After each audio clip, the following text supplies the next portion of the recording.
Elle est l'une des plus grandes plumes de la littérature brésilienne. Nous recevons ce soir Guiomar de Gramont. Bonsoir, soyez la bienvenue dans 64 minutes sur TV5 Monde. Votre nouveau roman a pour titre Les ombres de l'Araguaia. C'est aux éditions Métaillé. Vous avez reçu le prix Casa de las Américas pour un de vos recueils de nouvelles. Alors dans ce livre, vous racontez l'histoire d'étudiants utopistes partis précisément dans l'Araguaia. C'est une région de l'Amazonie brésilienne. À l'époque, ils veulent créer une guérilla de libération des paysans. On va commencer par l'un de vos personnages. Il s'appelle Leonardo, il a 20 ans. Qui est-il au juste? Pourquoi décide-t-il à l'époque de tout quitter pour partir dans la jungle? Bon, plusieurs étudiants à l'époque ont fait ça. C'était les années 75 au Brésil, on avait la dictature, les militaires étaient dans le pouvoir. Donc, ces jeunes étudiants qui étudiaient médecine, qui étaient des dentistes, professeurs, ils voulaient se mêler parmi les paysans de l'Amazonie pour créer une révolution semblable à la révolution cubaine. C'était leur but et en fait, ils ont été complètement écrasés. La plupart d'eux ont été tués par les militaires. 10 000 soldats envoyés pour les combattre alors qu'eux, ils n'étaient pas forcément beaucoup, ils étaient quoi, 60? Ils étaient 67 exactement. Ouais. Et il n'y a que 7 à peu près qui ont survécu à cette guérilla. Alors il y a ceux qui sont morts, il y a ceux qui ont survécu et puis il y a ceux, on ne sait pas, ni vivants, ni morts. C'est le cas d'ailleurs de Leonardo qui a disparu. Et pour Sofia, sa petite sœur, c'était un dieu. Et du coup, plus les années passent, plus elle le vit très mal. Que va-t-elle faire 20 ans plus tard? Elle va le chercher. Elle est devenue une journaliste, justement. Donc, les livres ont le rythme d'un polar. Et elle cherche la vérité. Elle repart dans l'Araguaia. Oui, elle repart dans l'Araguaia. Elle va à Cuba, voir comment les Brésiliens étaient entraînés à Cuba. Elle interviewe des gens. Elle fait plusieurs recherches, même dans les livres, pour chercher ce qui s'est passé à ce moment-là et où est son frère. C'est sa question. Et elle va tomber sur un carnet assez étonnant. C'est ce qui, d'ailleurs, est au centre de votre roman. Un carnet d'un dialogue à deux. Oui, bien sûr.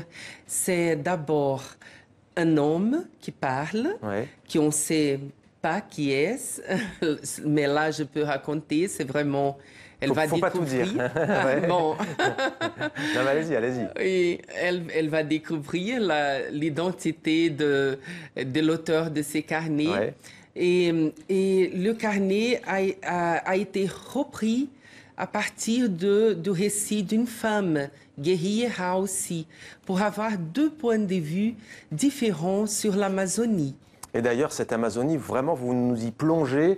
Il y a d'ailleurs un glossaire à la fin du livre. Vous avez gardé les mots indiens, amérindiens et brésiliens, pour décrire notamment la végétation, pour décrire la faune, pour décrire la flore. Azulao, c'est un oiseau, passereau bleu et noir. Il y a par exemple aussi caboclo, qui est un métis d'Indien et de blanc.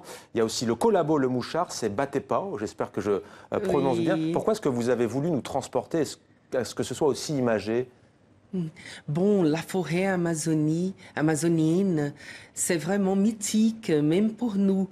Et là, les guerrieros qui étaient là-dedans, ils ne pouvaient même pas voir le ciel, tellement dense est la forêt. Donc, il y avait plusieurs dangers, ils ne pouvaient pas faire de feu. Et je me suis basée sur des récits réels. Donc, ces mots qu'on trouve dans ces journaux ont été des mots vraiment utilisés par le guerrieros pour décrire leur expérience. Et ce sont des mots qu'ils ont appris des paysans. Alors le père, lui, est mort, la mère s'est enfermée dans son chagrin. Sofia, donc, elle part sur les chemins de ces étudiants révolutionnaires. Vous êtes historienne également, vous êtes philosophe. Vous vous êtes appuyé donc sur le contexte historique du Brésil des années 1970. Qu'est-ce qui vous a donné envie d'écrire sur cette page sombre de l'histoire de votre pays? Bon, c'est surtout parce que j'ai une sorte de thèse qui est que le fait qu'on a eu au Brésil l'amnistie ça a provoqué une sorte d'amnésie, comme dit Paul Ricoeur, ce qui a fait que nous, on a des problèmes jusqu'à l'actualité pour consolider notre démocratie. Ça ressurgit encore, ce qui se passe aujourd'hui au Brésil, ça vient de cette amnésie? Oui, c'est mon idée là. Je trouve qu'on a une situation, dans la situation actuelle, cette situation est liée à ces événements-là. La façon comme on a vécu ces événements, on n'a pas jugé les militaires qui ont fait tous ces crimes de guerre. D'ailleurs, les militaires ont pris la parole il y a quelques jours pour dire aux politiques, attention, si vous n'arrivez pas à mettre fin à la crise, il y avait une menace à peine voilée encore. Oui, ça c'est terrible. Donc, je trouve que tout ce qu'on vit actuellement au Brésil, tous ces problèmes, ont à voir avec ça. On a mal vécu notre passé récent.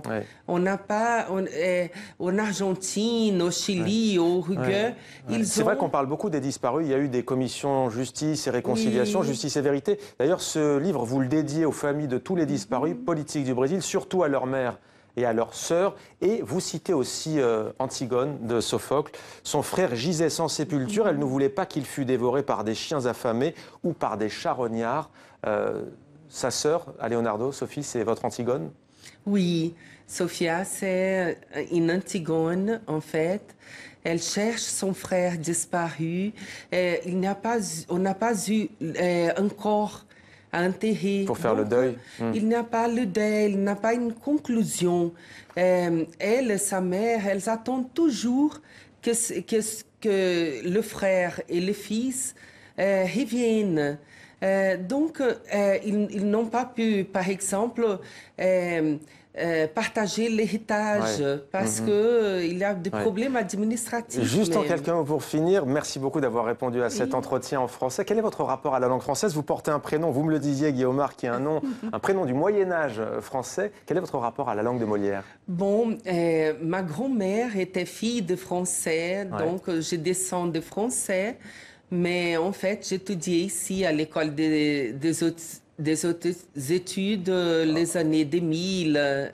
J'étais là. Merci beaucoup d'avoir répondu à nos questions, Guillaumard de Gramont. Les ombres de l'Araguaia, édition Métaillé.